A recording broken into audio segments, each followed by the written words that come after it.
The Witch's Bedtime Tale.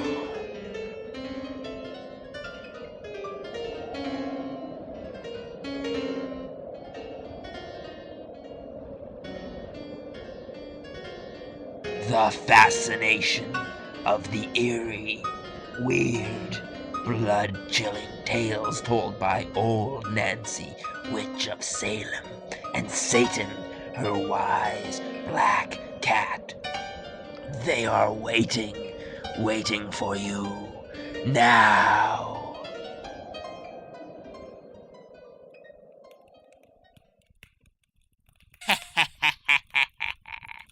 What do you know, Satan? We've got ourselves visitors again. It appears come to wish me a happy birthday.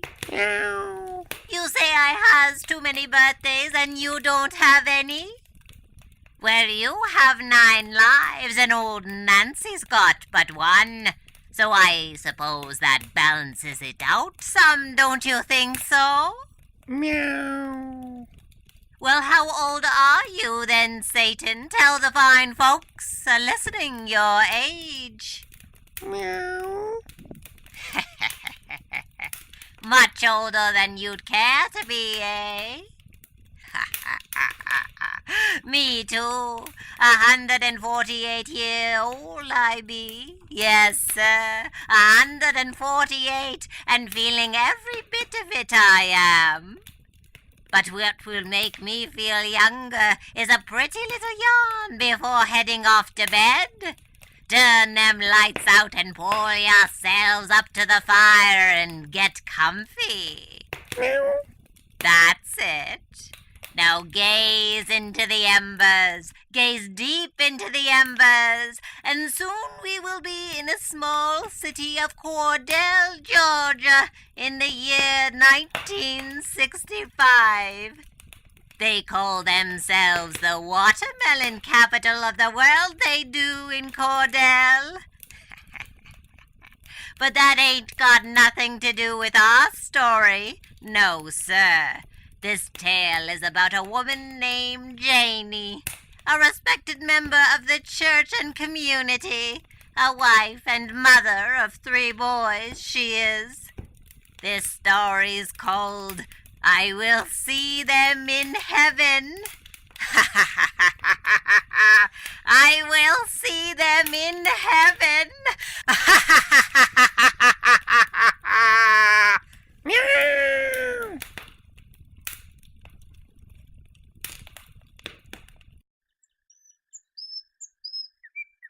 Isn't it a beautiful Sunday morning? It's a fine morning. Did you have any plans for after church, Janie? I have to go and see Dr. Jansen. A doctor's appointment on a Sunday? It's just to get some test results. Nothing major. Oh, are you okay? Nothing serious, I hope. Oh no, nothing I'm sure. Jansen said it was likely just overwork. Well, Janie dear, you do so much. It's no wonder you'd be a little run down.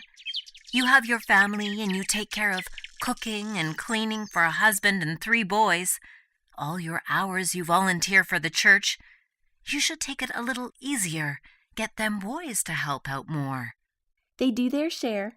Charles works so hard to pay for everything, as does Roger. He's working now part-time that he's nearly 18 and almost done with school.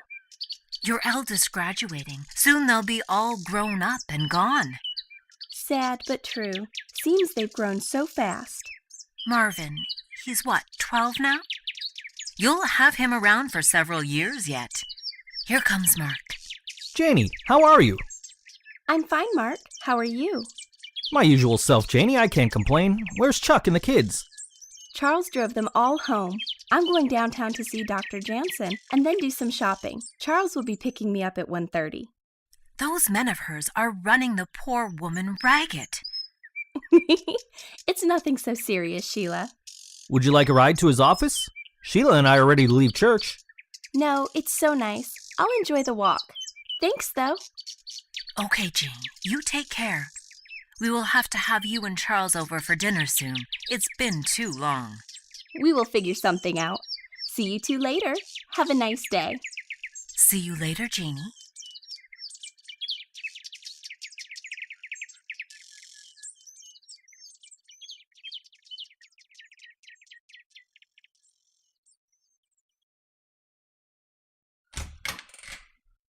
Hello? Dr. Jansen, are you here?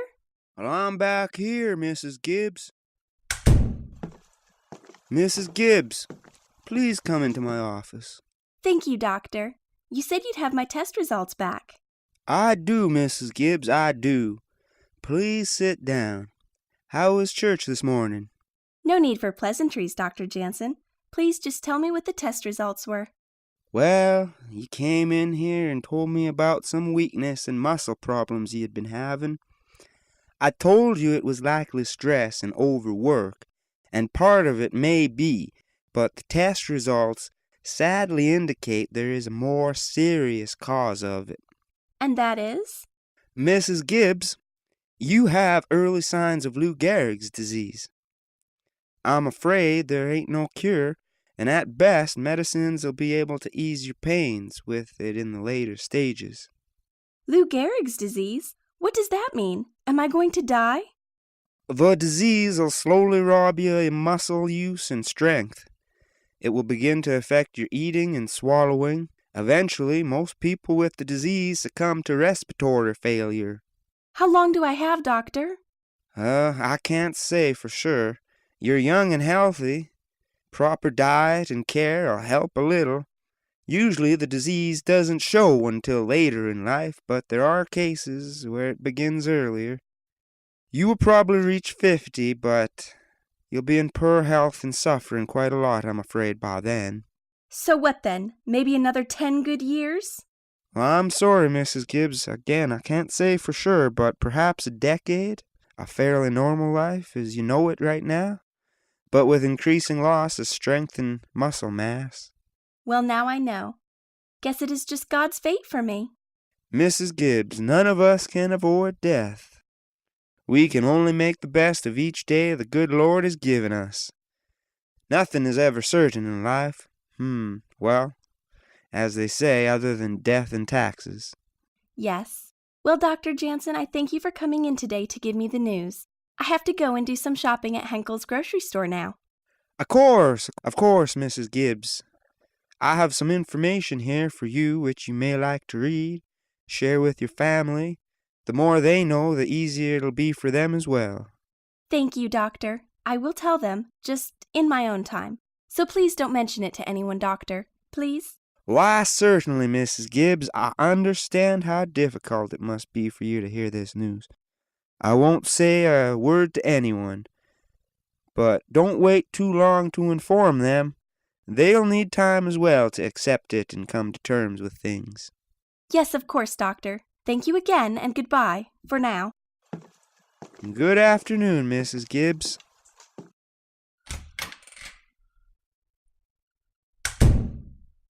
I hate bearing bad news, and to such a nice young woman with a husband and 3 children.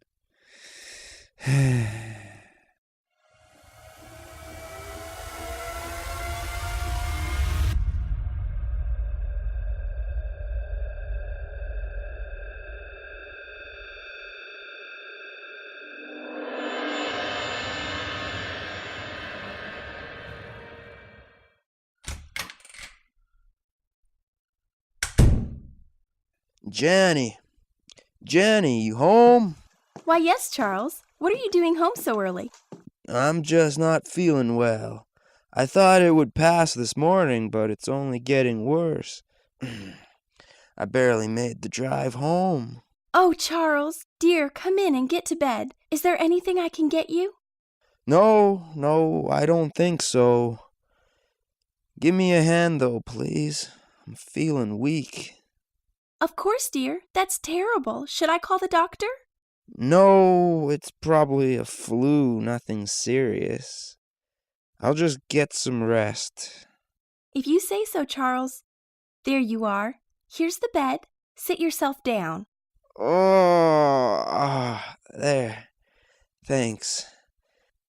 Could you get me an Alka-Seltzer? My stomach's bothering me. I need those hours, too, with Christmas so near. You rest now. I did all that. Won't be any noise to bother you. I'll just... Is father going to die? Marvin! Perish the thought. He's just very ill. He's been sick for weeks and only getting worse. What did the doctors say when he was in hospital? They weren't sure. They thought it may be his liver is causing the trouble. They can't operate or do something? I hate seeing him so bad. We all do, Marvin, but we must be strong and show your father support and love. I pray every night your father will get well soon, and with God's help, he may do so yet. You boys will be minding yourself and not cause your father or I any unneeded grief now. Now let's go in and see him. It's Christmas, and we should be together. You don't have to go in, Carol. No, I want to. I want to meet your father. I'm sure he's heard about me. Yes, Roger. If Carol wishes to, I think it's a good idea for your dad to meet your girlfriend. Charles, are you awake? Yes, Jenny, come in. And the children? Yes, and the boys. It's good to see you all. Merry Christmas, Father. Christmas? Is it Christmas already? It's Christmas Eve, didn't you know? Your father knows, Marvin. He's just playing with you. And who is this lovely young lady? Dad, this is Carol. She's my girlfriend. It's so nice to meet you, Mr. Gibbs. The pleasure is all mine. You be sure to keep Roger in line now. Don't let him go getting carried away in any stupid ideas. I'll do my best, though I don't think Roger will have any stupid ideas. You might be surprised. How are you feeling? Do you want to get up and sit by the fireside downstairs a while? No, that'd be too much effort. I'm good here. Mom says it's your liver that's not working. Can't they do anything to fix it? They're not sure what it is, Mel. The best thing for you all to do is pray and keep your spirits up. I don't want you to die, Father. Please don't die. Promise you won't. Oh, Marvin, how I wish I could promise. Even though I can't, I want you and your brothers to know I love each of you, and am so proud of you. Always be good to each other. And your mother, boys. Father! No, don't be sad. It's Christmas. Remember, there's always reason to celebrate in the Lord.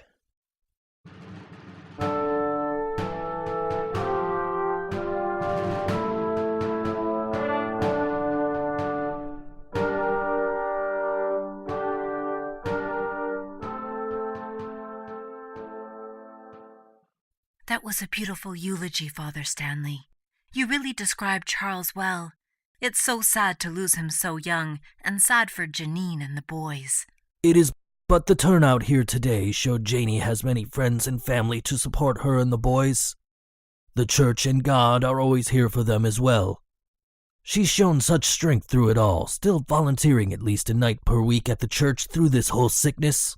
It's what women do. Keep on working through the bad times. Helps take one's mind off the hardships. I never saw it coming. Chuck and I played ball together. He seemed so healthy. Again, it shows us how fleeting life is and how we should value every moment we have. There she is, thanking people for coming. She looks like she's holding up as well as can be expected. Mr. and Mrs. Bork, Reverend Stanley. Dr. Jansen, good of you to come. Had to pay my respects. Terribly sad indeed. Charles Gibbs was one of my first deliveries I performed as a young doctor. I delivered all 3 of their boys as well. It's heartbreaking to see 3 young boys lose their father. What was it exactly, Doctor? All I've heard from Janine is perhaps his liver had issues. Well, I can't say. He never came to me with any problems. When I did inquire with Mrs. Gibbs, she told me that they'd gone to the city hospital and the problem hadn't resolved itself. And they couldn't determine a cause there. Spent the last week in hospital, I understand. An autopsy should tell us, shouldn't it, Doctor? Why, of course, if they perform an autopsy, it should give a definitive answer to the cause of death. Forgive me, I must go and attend to things. Good day. Farewell, Reverend Stanley. Goodbye, Reverend. Reverend, What do you mean, if they do an autopsy? when a person dies in hospital care and there's no suspicion of foul play, they may not perform one. Of course, there are different types of autopsies as well. Well, this is all quite fascinating in a morbid way. I think I'd like to pay our respects to Janine and the boys and head home. Good seeing you, Doctor. You also. Good day, Mr. and Mrs. Bork.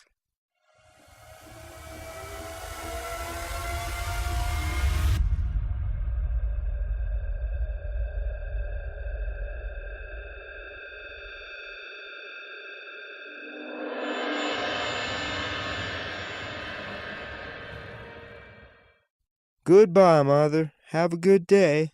I'll be home late. Carol and I are going out after I've done work.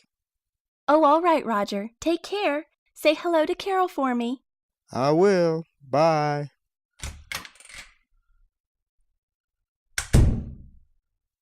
Marvin, Melvin, boys, come and get your breakfast. Marvin says he's sick. You better go check on him. Oh, dear me. You eat breakfast, Melvin, and go catch the bus, all right? Here's your lunch. I will check on your brother. Yes, Mother. Marvin, what's the matter with you? Oh, I don't feel good. Well, let's go to the hospital then. Get dressed. I will go call your school and let them know you won't be in today.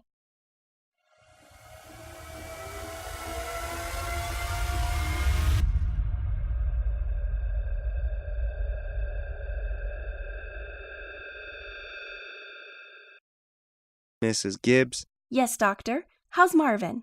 He's doing all right. He's still complaining of mild pain, however. We've taken some tests, and those'll take a while to get back. Has he eaten anything unusual? Not that I know of. Not at home, anyway. The same as myself and my other two sons. He has no known allergies? None that I'm aware of, doctor. Any family history of problems you're aware of on either side of the family? Well, his father died just recently at the beginning of this year. They said they weren't too sure what it was that took him, likely his liver. He just got worse and worse. And then we had to admit him to the hospital. I had hoped constant care would help him, but he died a short while later. I'm sorry to hear that. I know you're all drinking the same water in the house, but if you could get a sample of it tested, I think that'd be a good idea. How is the health of the other people in the house? Fine. Fine that I know of. I'm just praying Marvin will be okay, and this is nothing. Well, I hope so also, Mrs. Gibbs. I think it'd be best if he remained in the hospital overnight, though, for observation. Of course, if you think it's best. I should see him. Maybe get him a book or something to occupy his time. Let's go tell him he will be staying here overnight, and then you can get him what he likes. Hey, Marvin.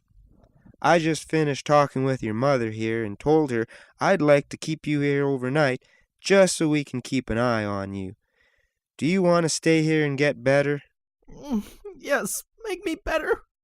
That's what they're going to do, sweetie. Is there anything I can get you from home? A book or anything? No, I just want to sleep and hope I feel better when I wake up. Okay, son. If you need anything, let the nurse know. I will come back tonight to visit you and tomorrow, all right? All right, I love you, Mother. I love you too, Marvin. You get better and come home tomorrow, okay? I'm home from school. Is Marvin feeling better? I hope so. He's at the hospital. The hospital? What's wrong? Nothing is wrong. The doctor there just thought he should stay the night for observation, they call it, just to make sure nothing is wrong, and he's getting better before he comes home. Dad didn't come out of the hospital. Melvin, that was different. There was something wrong with your father. Marvin's just sick. I'm sure he will be fine. I'll be going to visit him tonight if you want to come along. No, I've got a lot of homework to do. I don't want to go to the hospital. I'm sure your brother will be back home tomorrow. Just you and I for supper tonight. What would you like to make?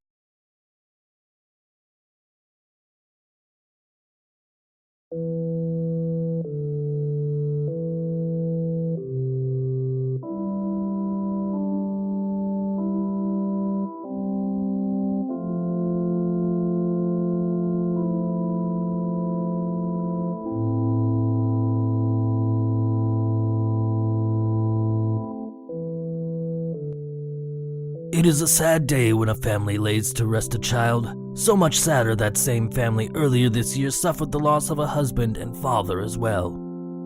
It would be easy to say God has made a mistake, that God is unkind and unfair. That is not the case at all. God has a plan, and we as humans are not meant to understand it. It is too large, too great, and we are small and quite insignificant in the vastness of God's great plan. That is not to say the Lord your God does not care about you, that he does not care about those we have lost. Each of us has a limited time on earth, but an unlimited time in heaven. We could be sad that Marvin is dead. It is human to be sad. It helps us deal with the situation, but we should not be sad for Marvin. He no longer feels pain nor fear, and now resides with his Creator in heaven. And when we too arrive in heaven, perhaps all that we endured in life will make sense to us, and we will see that each day is worth living. Sadness does pass, even though the feeling of loss may never go away. The best way to cherish the memory of those we love is to do good in life, to be good to one another, and to love one another. I was told I didn't have to speak today, but I wanted to. I'm devastated, still with the death of my husband, and now Marvin, my youngest son. We went into the hospital because he wasn't feeling well. I thought it was nothing. All my boys had been sick before. He stayed for observations, and I thought he'd come home the next day. But he hadn't improved, and they thought it was best to keep him admitted another night. Marvin never got better. I can't tell you how painful it was to see him each day with no improvement. As the Reverend says, for some, it shows that God is unjust or not there, but it strengthens my faith. The medical experts can't even tell me what killed them for sure, let alone how to cure them. It shows me something more is at work, even if the end result is that they're now in heaven.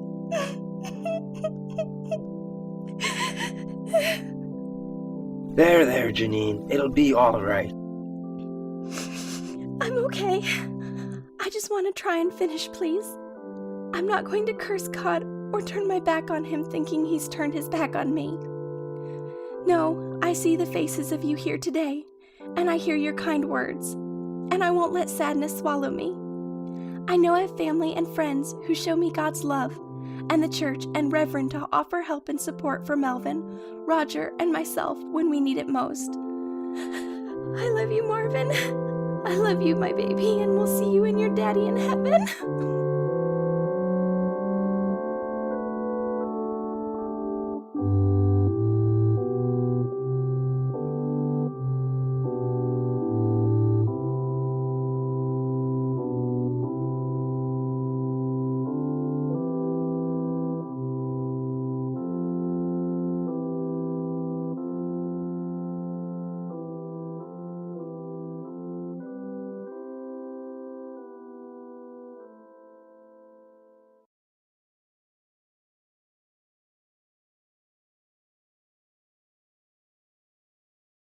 Do you know what I heard today, Mark?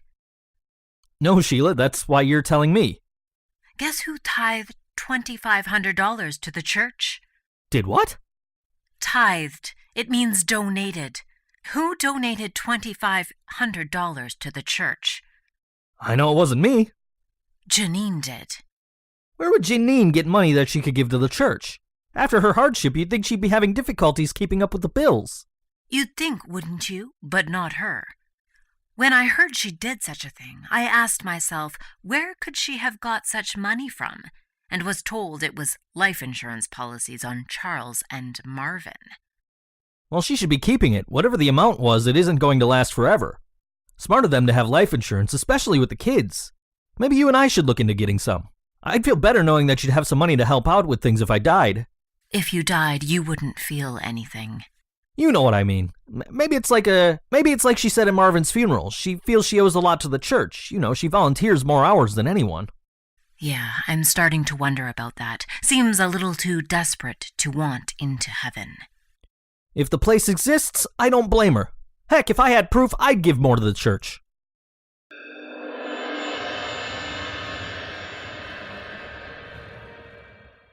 Hey, Bill, look at this.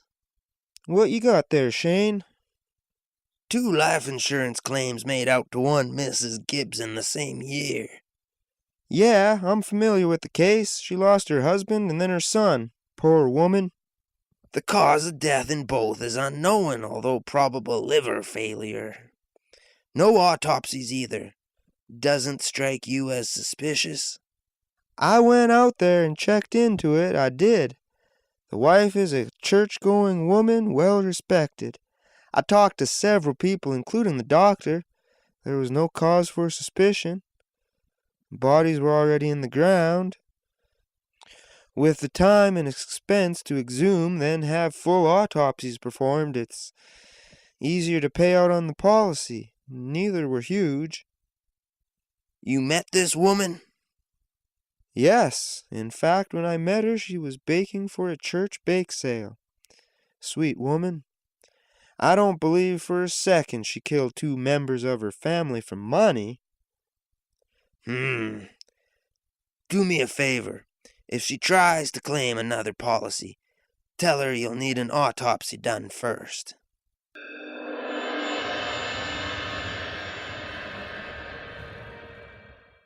Roger, come here. What is it, Melvin? I'm heading out to see Carol. What do you think happened to Father and Marvin? What do you mean? They got sick sort of suddenly and died, don't you think? Sometimes things like that happen. Sometimes whole families die, or a plane crashes and many families die. It's sad, but it happens. So you don't think... Don't think what? You don't think Mother killed him? What? That's nonsense. Why would she? I don't know. Why would you think of that? It just doesn't make sense. And Mother killing them makes sense? Melvin, it's just been 4 months since Marvin died, and not even a year since Dad died. Give it more time, and you'll see. Sometimes bad things happen. There's no reason for it. You just gotta move on. Speaking of moving on, I gotta get going. When you have a girlfriend, you'll see it doesn't pay to keep 'em waiting. Okay, brother. Have a good night.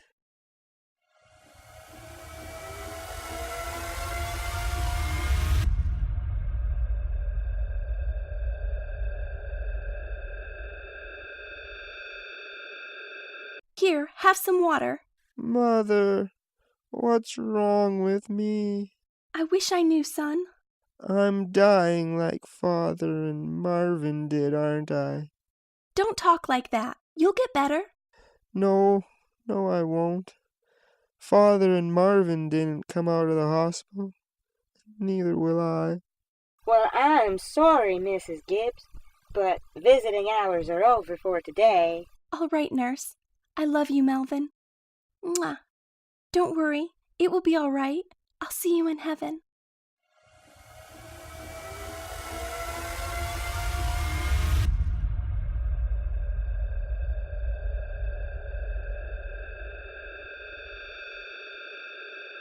Roger, you have to move out of your mother's.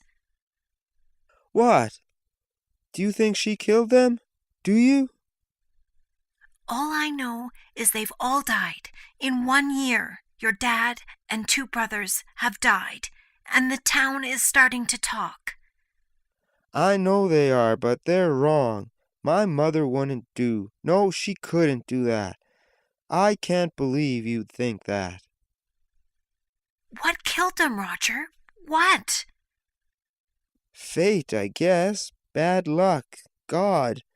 My mother wouldn't hurt her children. My dad? Why would she? She gave birth to us, raised us, fed us, dressed us, took care of us. Why would she do it, Carol? Why? Roger, I'm pregnant. Move out for me. Move out for the baby. You're pregnant? That's great. Carol, when did you find out? The last few days I've been waiting to see. Come live with my parents for a while. Then when the baby is born, we can get our own place. Even if it's small and cheap, it will be ours. That sounds great, but I can't leave right now. My mom has no one. I'm sorry, Roger, but I can't be around her. She What? frightens me, Roger.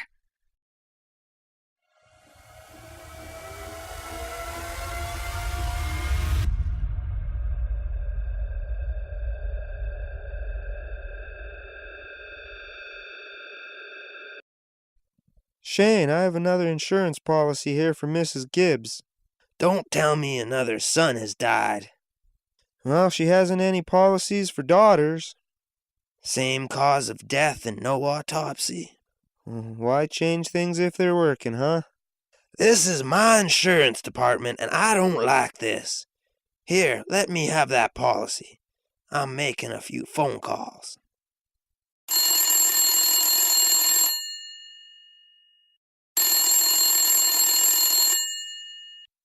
Hello? Good afternoon. This is Mrs. Janine Lou Gibbs. Yes, it is. Mrs. Gibbs, this is Shane Jefferson from National Life Insurance. How are you, ma'am? Mr. Jefferson, is it? I could be better. My middle son Melvin recently passed away unexpectedly. My heart is so devastated by this year of tragedy, I do not think I can bear much more. Not so devastated you're unable to fill out the insurance claims. Again posted what? Days after the burial? Mr. Jefferson, if you are implying what you seem to be, then please, by all means, come here to Cordell, or a representative of yours do so, and not imply it, but state it plainly for all to hear, and bring a police constable with you. Because if what you seem to be implying is true, then I will need to be arrested. I only mean... Sir, what you mean seems to be an accusation that I've killed my husband and 2 children. And for what? What? Money? I assure you the amounts these life insurance policies pay out is hardly a fair exchange for my husband's life, for the life of my children who I carried and raised.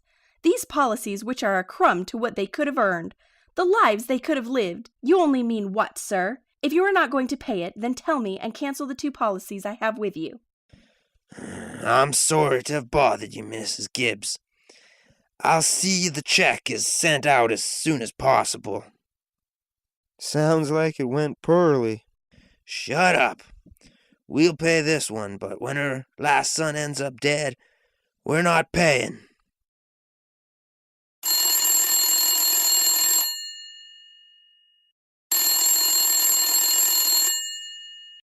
Cordell Police Department. Constable Myers speaking. How can I help you?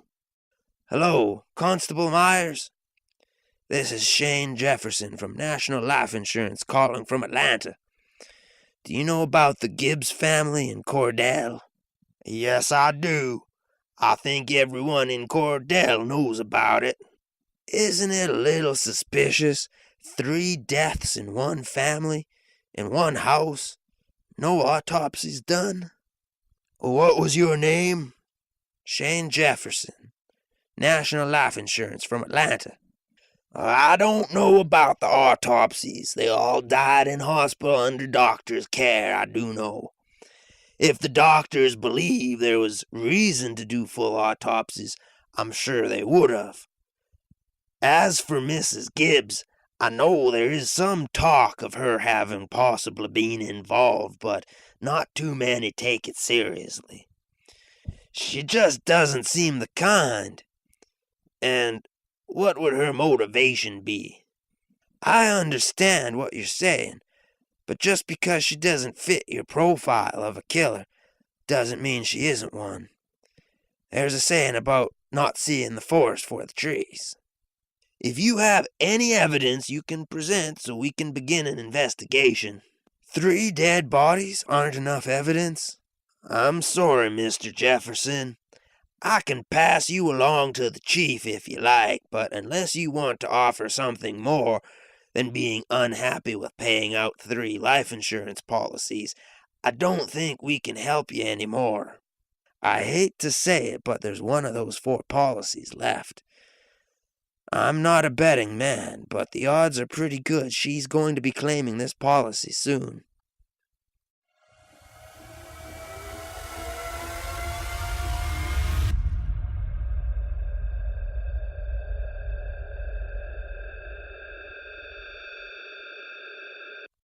Mother, I've brought little Ronnie over to see you, your grandson. He's beautiful.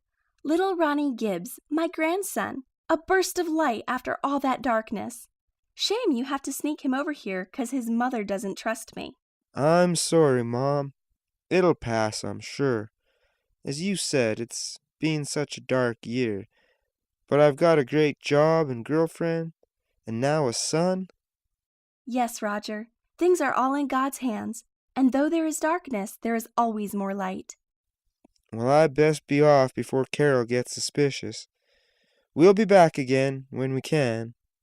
Love you, Mom. Love you, Roger. Love you, little Ronnie.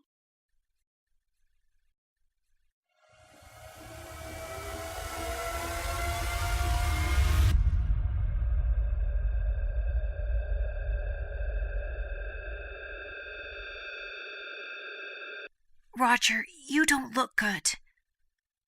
I don't feel good. I'm sick. From what? I don't know. I've been feeling odd for a while, but didn't want to mention it.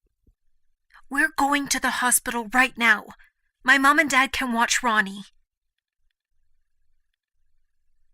Help! Help! My boyfriend needs help! What is it, miss? I think he's been poisoned. Please help him. Do you know with what? No, I don't. I think someone's been poisoning him. Please do whatever you can. We'll look at him immediately. Carol, I'm sorry. Don't be sorry. Just survive for me, for Ronnie. Oh, I took Ronnie over to my mother's for a visit. Roger, how could you?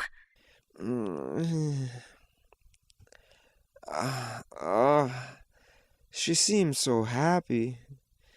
To love him so much. Her grandson. Roger, oh, Roger, why can't you see? Miss, if you could fill out these forms, please. We're taking him into emergency right now. Sir, please come this way.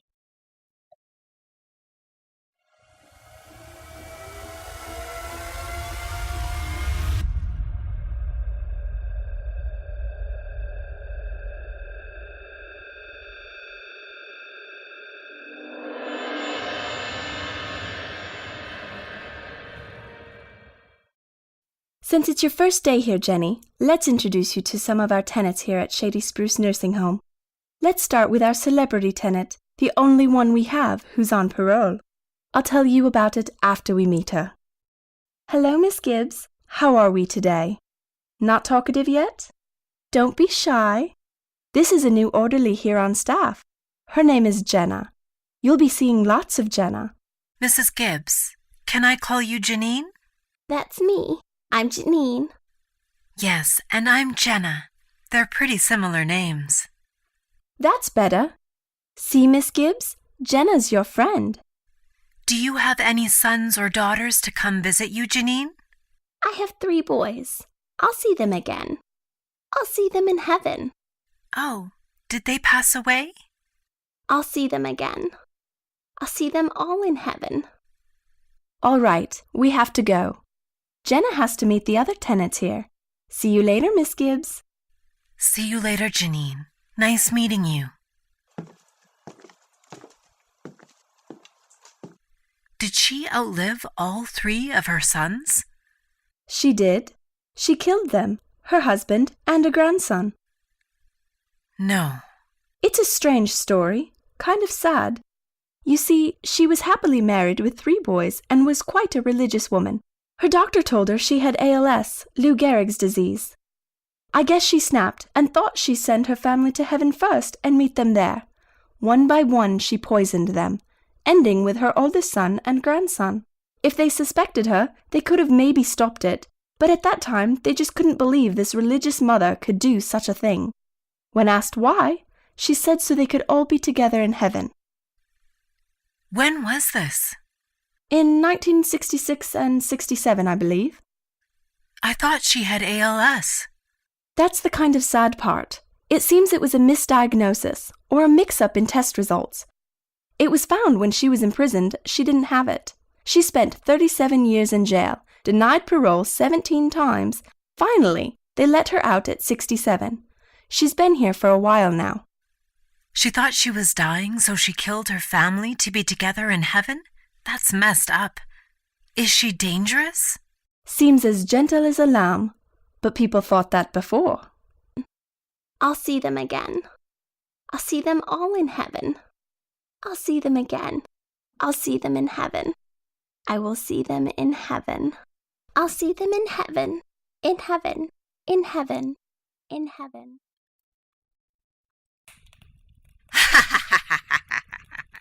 Well, Satan, that's the end of the story. Meow. And if you think all Nancy's bedtime stories were just stories, you're wrong. Sometimes the tale we tells you is a true one. Some fella once said that sometimes truth be stranger than fiction. Well, it's often scarier than fiction. Night all, sweet dreams.